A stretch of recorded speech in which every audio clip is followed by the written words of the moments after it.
Hej, jeg hedder Hassan, og jeg er fandme en heldig mand, for jeg kan ikke stave, og det er en særlig gave at være åndssvag og dum som et håndtag, for er du subnormal, så er det Gyldendal, der udgiver dine værker, og jeg tør også sige perker, og de har for længst sagt raus til kulturradikale, som Claus Riff, og alle nazisvin, de synes, jeg er så fin, og man kan altid score kassen ved at fedte for underklassen.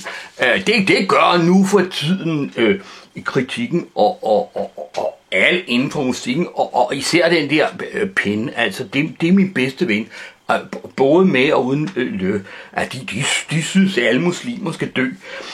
Jeg er det hotteste hotte nu, og jeg holder sgu nok en uge, og det er sgu da alligevel noget, altså hende der, Vita Andersen, altså hun er snart slået, jeg er også dummere end hende, og det var fandme svært at finde.